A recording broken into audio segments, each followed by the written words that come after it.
দৌড়ানো একটি চমৎকার ব্যায়াম।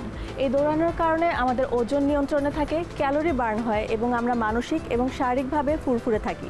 তাই আমাদের প্রতিদিন রাতে অথবা সকালে কিছু সময় দৌড়ানোর প্রতি ব্যয় করা উচিত।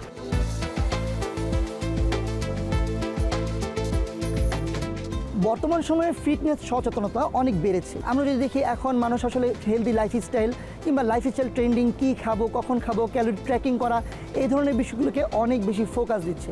সো আমার কাছে মনে হয় কি যে আগে যে সময়টা ছিল, একটা সময় ফিটনেস সচেতনতার বিষয়টা অনেকেই গুরুত্ব দিত না, এই বিষয়টা কিন্তু এখন অনেক পরিমাণে বেড়েছে। আর এই ফিটনেস সচেতনতার পেছনে সবচেয়ে অবদান রেখেছে যারা, তাদের মাঝে আমি বলতে পারি যে যারা হচ্ছে ফিটনেস ইনফ্লুয়েন্সার কিংবা ইউটিউবার কিংবা এই ধরনের ফিটনেস বা হেলদি অনুষ্ঠানগুলো, হেলদি ফিটনেস রিলেটেড অনুষ্ঠানগুলো কিন্তু এই ধরনের সচেতনতার পেছনে অনেক বেশি গুরুত্ব রেখেছে কিংবা অনেক বেশি অবদান রেখেছে।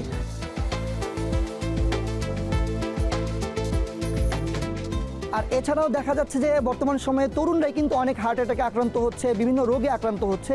তো যারা ফিটনেস সচেতন কিংবা যারা আসলে জিম করে কিংবা নিয়মিত হেলদি খাবার খায়, প্রসেস ফুড না খায়, তাদের ক্ষেত্রে কিন্তু এই বিষয়টা অনেক কম। আর এছাড়াও অনেকে দেখা যাচ্ছে ফিটনেস সচেতনতার জন্য কিন্তু ইউটিউবের ভিডিও বা এই ধরনের না দেখে নিজে নিজেই কিন্তু দেখা যাচ্ছে হাঁটছে, দৌড়াচ্ছে কিংবা চিনি খাচ্ছে না কিংবা বাজারের যে বাইরের যে আনহেলদি খাবারগুলো আছে সেগুলো খাচ্ছে না। তো এইভাবেই কিন্তু আস্তে আস্তে আমাদের আশেপাশে কিন্তু একটা ফিটনেস সচেতন একটা সমাজ গড়ে উঠেছে বলে আমি মনে করি। নিয়মিত দৌড়ানোটা কিন্তু শুধুমাত্র আমাদের শরীরকে যে সুস্থ রাখে কিংবা হার্ট রেট ঠিক রাখে এই বিষয়টাই না। নিয়মিত দৌড়ালে যেটা হয় কি যে আমাদের মানসিক দিক থেকেও কিন্তু আমরা অনেক বেশি ফোকাস থাকি। এছাড়াও যারা নিয়মিত দৌড়ায় তাদের ক্ষেত্রে দেখা যায় তারা অনেক বেশি নিয়মতান্ত্রিক একটা জীবনযাপন করে, তারা হচ্ছে কতটুকু খায়, কতটুকু ঘুমায়, এই বিষয়টাকে সবসময় ট্র্যাক করার চেষ্টা করে। তো এই কারণে কিন্তু নিয়মিত দৌড়ানোটা অনেক বেশি গুরুত্বপূর্ণ।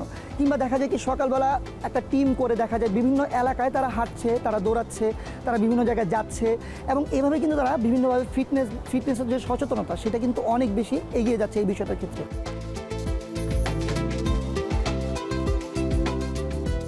ম্যারাথন মানে কিন্তু নিয়মতান্ত্রিকভাবে চলাচল করা। আমরা যখন একটা ম্যারাথনে অংশগ্রহণ করব আমরা কিন্তু দেখব যে কতটুকু স্পিডে দৌড়াতে হচ্ছে, কতটুকু স্পিডে দৌড়ালে আমরা আমাদের যেই লক্ষ্য আছে কিংবা আমাদের যে উদ্দেশ্য আছে কিংবা আমাদের গোল আছে সেই গোলে আমরা যেতে পারি, সেটা কিন্তু আসলে ঠিক করা থাকে। তাই এই কারণে ম্যারাথনে অংশগ্রহণ করার জন্য দেখা যায় যে আমরা সবসময় কিন্তু একটা নিয়মতান্ত্রিকভাবে দৌড়ানোর চেষ্টা করে থাকি, সেটা আস্তে হোক কিংবা জোরে হোক। এই কারণে দেখা যায় কি আমাদের হার্টটাও ঠিক থাকে।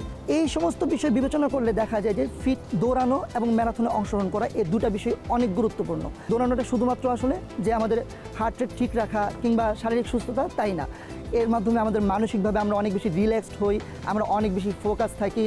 আর ম্যারাথনের জন্য কিন্তু আমরা দেখা যায় কি অনেক নিয়মতান্ত্রিক যেভাবে জীবনযাপন করা শিখি এবং তরুণদের মাঝে এই সময় দেখা যায় কি অনেক বেশি ম্যারাথনের ইভেন্ট তৈরি হয়েছে যেগুলোতে তরুণরা অংশগ্রহণ করছে এবং অনেকেই কিন্তু এই বিষয়ে এখানে বিজয়ী হচ্ছে। তো দেখা যাচ্ছে কি যে এইসব বিষয় যদি আমরা চিন্তা ভাবনা করি, এতগুলো বিষয়, তাহলে আমার কাছে মনে হয় যে ম্যারাথনে অংশগ্রহণ করাটা অনেক বেশি আসলে আমাদের জন্য অনেক গুরুত্বপূর্ণ।